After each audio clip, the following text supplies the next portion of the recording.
what kind of spun me a bit is that I was listening to your track Self Repair Manifesto going, fuck, this is brutal. And then I was going Yeah. back through it to see if you guys had done an album or something. And then I saw a track with the same title a few years prior. Yeah. And I'm like, so I thought, Tank, explain what's going on. Explain. So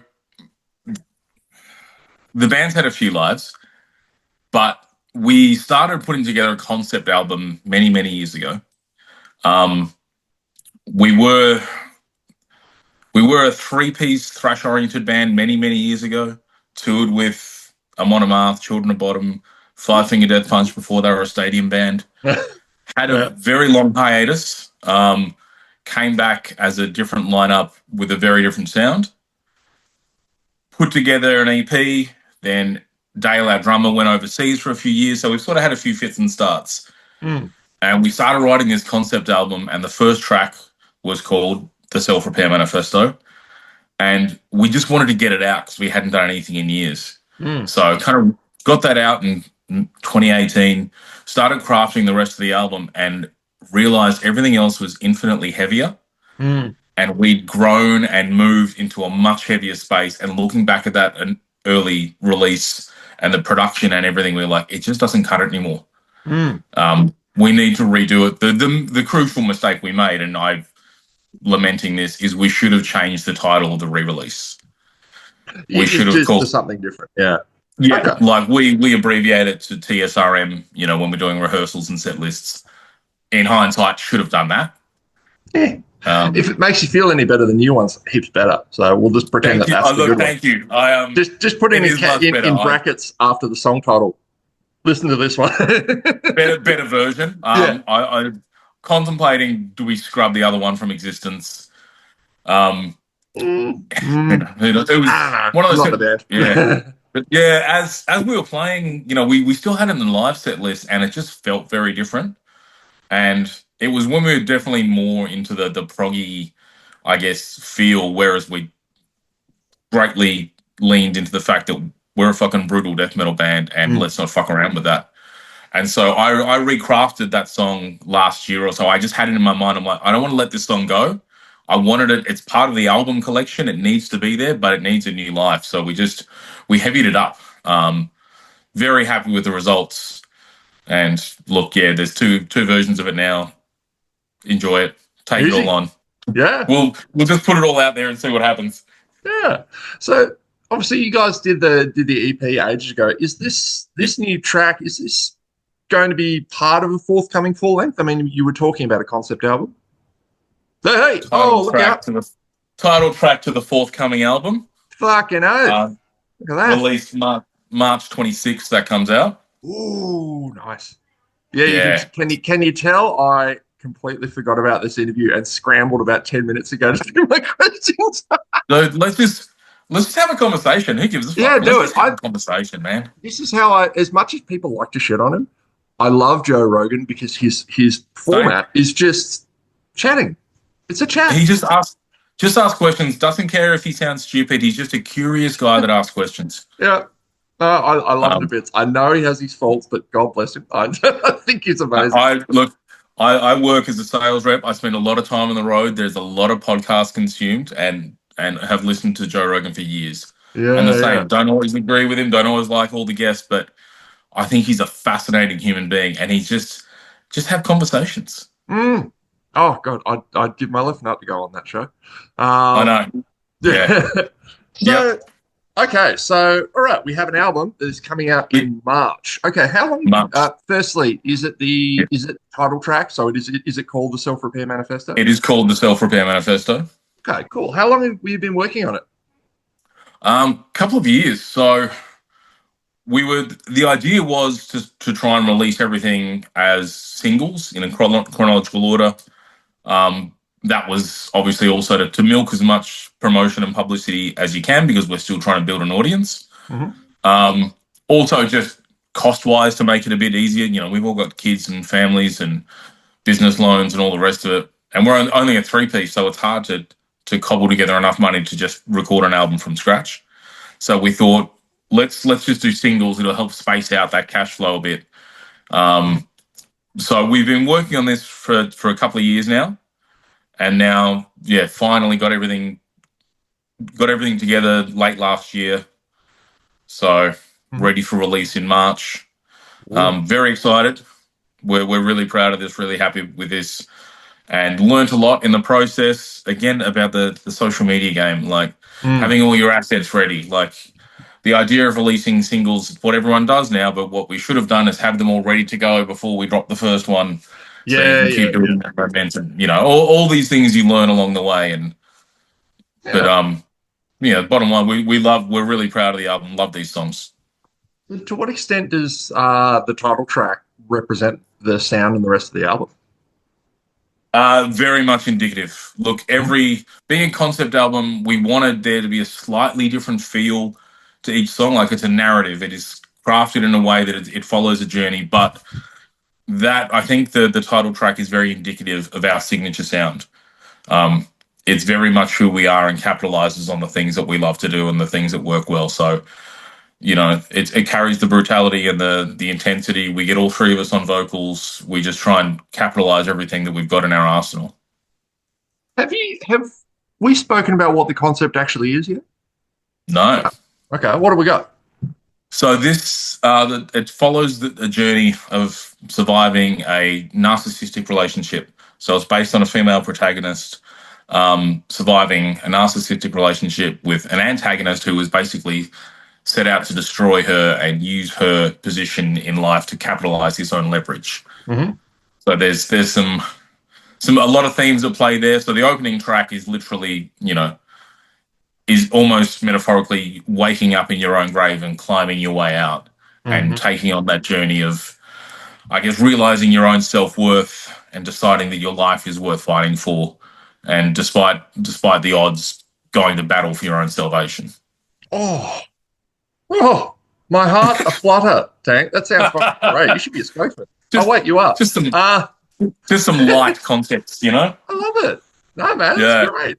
Um, so looking at you guys are based in Melbourne, yes?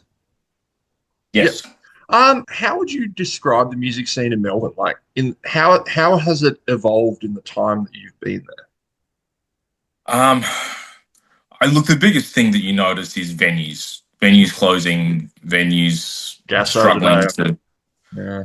Yeah, it's it's a tough landscape, and you know, look, I work in food service and hospitality, so I know so many areas of business that are struggling, and completely sympathise with how hard it would be to run a music venue these days. Mm, Um, you know, there's with utilities and work cover and superannuation and everything, it is hard to make ends meet in small business. mm, And let's face it, that's what venues are, particularly venues putting on metal shows. They're small businesses. There's mm. not a whole lot of coin there at the end of the day. So I guess the closure of venues has been one of the biggest impacts, and then that flows down to, you know, venues are hesitant to give you a slot if you don't put together a package that's going to basically, you know, guarantee they're going to cover costs at least. Mm. So Yeah. in terms of organizing shows, you really have to be on point with putting together a solid lineup, promoting the hell out of it, really going all out to show to the venue that it's worth your time. We're going to cover your wages. There's going to be crowds. They're going to drink. Mm. Um, you know, because I guess the big fear is, do venues start to go to the point where there needs to be fiduciary guarantees? Like, fine, we'll give you a Saturday night, but you've got to guarantee X amount, otherwise it's coming from you. Yeah, yeah. Which, you know, it would be a horrible place to get to. But knowing the small business economy, you can see how that would be a fear. So there's still some great venues that love music and support music, but it's definitely getting smaller in terms of where you can play. It's crazy to think I'm a recovering alcoholic. I quit drinking over 6 years ago, and I actually feel guilty these days about not drinking in venues because Yeah, they are so desperate for money. yeah. I look, I'm the same when we go to see shows. Like I barely drink anymore. I drive everywhere. You Yeah. know, if I have 2 pints, I'm ready to go to bed. Yeah. So you know, we went. Dale, the drummer, and I went out and saw this great underground, you know, metal show on the weekend, and neither one of us wanted to drink because like we won't make it through the night. Like we're exhausted. Mm, We're old. We don't drink anymore, but you want to give back to the venue because they're doing the right thing. So yeah, it's mm. a conundrum. You know, you like we want to support the bands and buy merch and make sure that the bands find some way to recoup some of the costs. Because let's face it, you don't make money out of doing this. You do it for love. Yeah. But yeah, the venues definitely suffer as well. It's, I mean, I've brought this up a few times in interviews over the years that I guess the one good thing about the collapse of the record industry as it was is that I feel like there's less people in it just to get famous. Like you have Yeah, to do this because you love it. Only the yeah. true believers remain because there is no money. You will spend money to be a Oh, musician. You I know. can show you negative zeros. Like we've been doing. I've been doing this for 20 odd years. I've never made money, never. Yeah. And even if you say, oh, maybe you get $300, so by the time you've finished work early to get to the venue, bought new drum skins, new strings, new this, new Yeah. that, put money into your merch, put money into your petrol, split that three ways, Gone. Yeah. forget about it. Yeah, and that's and to be and let alone the cost of just being in a band itself, recording, film Mm, clips, merch, everything. Like it's definitely do it for love. So that is, like you said, it really does weed out those with ill intention who think mm, this is the idea of rock stardom is great, but the reality is it's a lot of work, it's a lot of time, it's a lot of money, yeah. and your salvation is just your stage time. Yeah. Yeah. Well, that's what it's. I love the title of. I think Grinspoon put out a live DVD years ago called "23 Hours of Waiting Around," and I think that Yeah, that sums up being a musician perfectly. perfectly. It's the hurry up and wait game. Yeah, Um, I know that. I was and army for it's 11 years. yeah, I'm preaching to the choir here. Yeah, like it's funny. Like whenever leading up to shows, my wife always says, "Are you excited?" And I just feel like I'll be excited when I step on the stage, but up until then, it's like getting there, parking, is the equipment working, is everyone like it's all these little problem solves you got to get to go. Once you're on stage, you can relax, but everything else up to that is not fun. So young. I'm a big fan of King Parrot. Is one of my Yeah, favorite Australian bands, and I know Youngie very well. And I remember it was either last year or the year before they played some gig over in America where they started at midnight. Can yeah, you imagine how long a yeah. night that would be? And they would have loaded in at 2 in the afternoon, Yep. And then and just be leave. like, we're bored shitless. Yeah. Yep, and then have to have energy to put on your show, and then you do your pack down or you wait for everything to finish, and then you're probably like particularly if they're overseas, they're probably like, fuck, we've got to get to the next town. Like we're on a Yeah. bus or we're driving or whatever. So yeah, it's people who look at the music industry from the outside and think it's really glamorous. You're like, it really isn't. No. Like you come and carry an ampeg, fridge down 5 flights of stairs and see how glamorous it is. Yeah. Uh, talking about again the bands, the music scene in Melbourne. Do you see as some of the best bands that Melbourne has produced? I mean, I mean, you could answer it in a wide thing, or you can answer it in a heavy spectrum, however you want. Oh man, now you're putting me on the funk. I know, Um, right? yeah, yeah. I think it's a wide spectrum. Like there's some really amazing local bands, like young bands around at the moment. And bands that have come and gone. Like I don't know if you've ever heard of the band Hollow World. Um, Mm, I think their drummer's now in Zeolite. We used I to know that. rehearse at a venue. Yeah, Yeah, we yeah, used to rehearse at a venue in Ringwood, and they were just kids. And then we watched them just put in the yards and take off. Um, there's a band called Ironstone that have just really like honed their sound and gone somewhere really exciting. And there are some really fucking cool bands. Like I feel, I'm old. I'm in my 40s, so you see these young kids like working it out and going at it with love. It's exciting, to yeah. think about that there are still people out there with the passion going at it. And then old heads like Orvis Omega. Like we know Chris really well. He produced the album, so Mm. you know there are still some absolute mainstays that set the standard. And then they're Tasmania, but Psychroptic Yeah, is dude. what it's all about. I grew up in Tassie. I literally have scars under this arm from the psychoptic gig. in I'm going to say the mid 2000s of me getting crowd surfing, getting dropped on a broken bottle, and being so hammered I didn't even notice until the next morning. Psychroptic are fucking. And Yep. technically, the first metal band I ever saw, my first Really? ever indoor gig was Blood Duster in Oh, 2004 on the speaking of, C Word tour. Just in case, yep. let's not upset the YouTube censors too much. No, no, we don't want Um, to. Yeah. um, yeah, with them, Tassie death metal band called Zero Degrees Freedom and Psychroptic. When Yeah. Chalky, Matthew Chalk, was their singer, which is this is going back a long time. Yeah, before But Jason. yeah, I know. I feel old all of a sudden. Oh crap! I am about to turn 40. Oh no! I 45, I got you, buddy. Um, Wow. Oh yeah, dear. still Is doing it? it. But yeah, Blood Duster, speaking of classic Melbourne bands, I completely neglected Blood Duster. And Tony, the singer from Blood Duster, has still got multiple Melbourne bands getting around. Like Multiple what, sorry? multiple bands getting around in Oh yeah, Melbourne. I just saw Remains at the Necrosonic Festival. They're fantastic. Yeah, he's got Remains. He's got another band called Eaten by Rats. He's in King, so Hmm. he's still an absolute mainstay. And then Jason, who was the bass player in Blood Duster, has got Goat Sound Studios and produces all these great bands. So they're still fingertips of the old school, Yeah. Oh no, I riddled know throughout the Jason. current scene.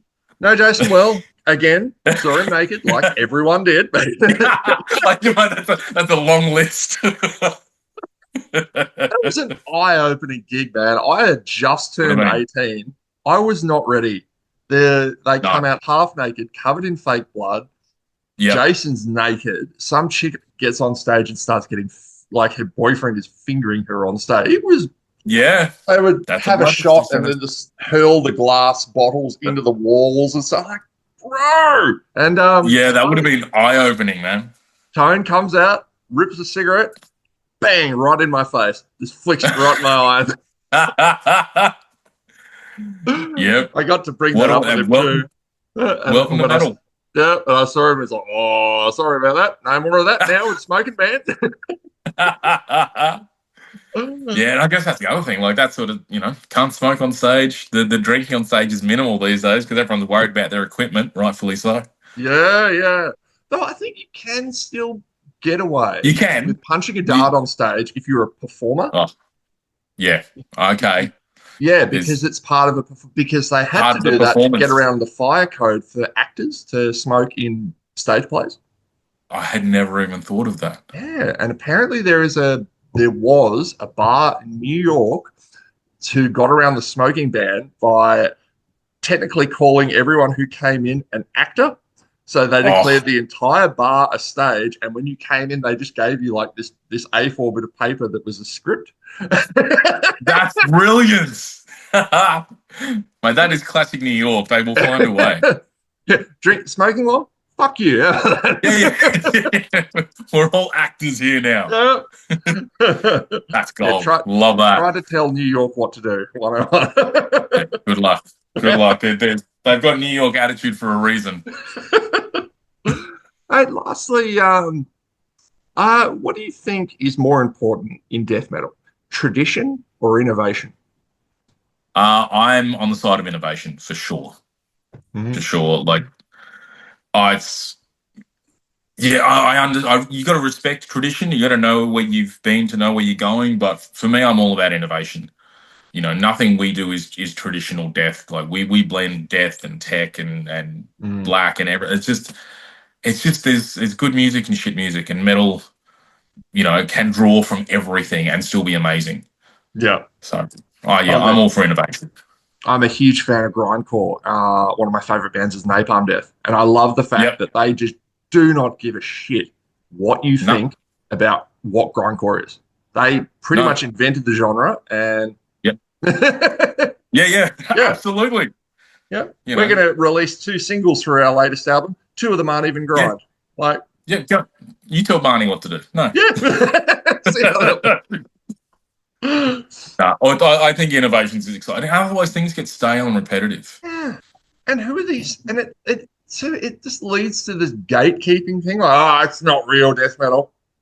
It's like I've interviewed Nurgle from Behemoth. I Yeah. don't know a great deal about black metal, But holy crap, I did not realize A, how catty that scene is, and B, Very. how much the black metal heads hate Nurgle.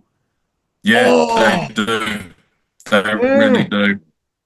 I had to turn He is notifications off. yeah, he's oh I didn't even think. Yeah, he's a very smart guy, and he's a guy that Yeah, understands marketing. yeah, And oh, I loved him. like, Yeah, well, I love that. I love Behemoth. yeah. And if you look at what they do in terms of film clips and merch and everything, visually everything is stunning. All their merch is on point. Like they've really got their identity.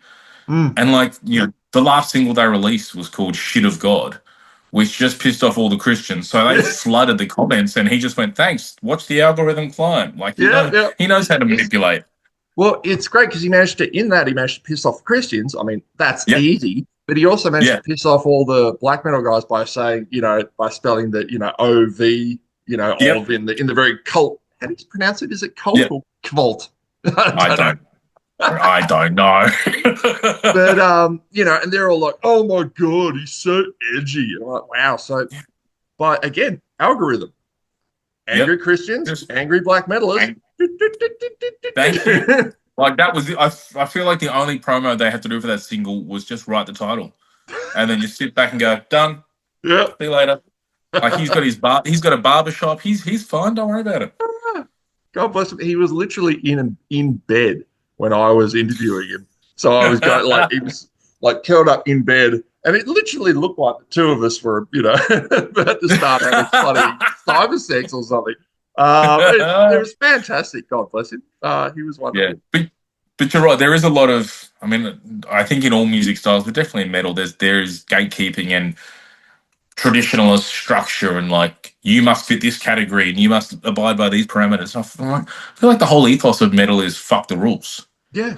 and yet it gets broken down into no, you must fit into these parameters, or you're not true black metal, you're not true death Oh, metal. Like fuck it, we're meant to be like the outcasts who would just enjoy making a racket. it's like no, no, no. If it doesn't sound like mayhem and is recorded on an 8 track, it And sound like it was recorded on an 8 track underwater. that's my struggle with black metal. I'm like, black metal live is awesome. I don't want to listen to a recording that is just lo-fi filth. Yeah. Like, put some effort into your production. I understand that's the tradition, and release it on a tape. Like, anyone's got a fucking Yeah. tape deck anymore? Right?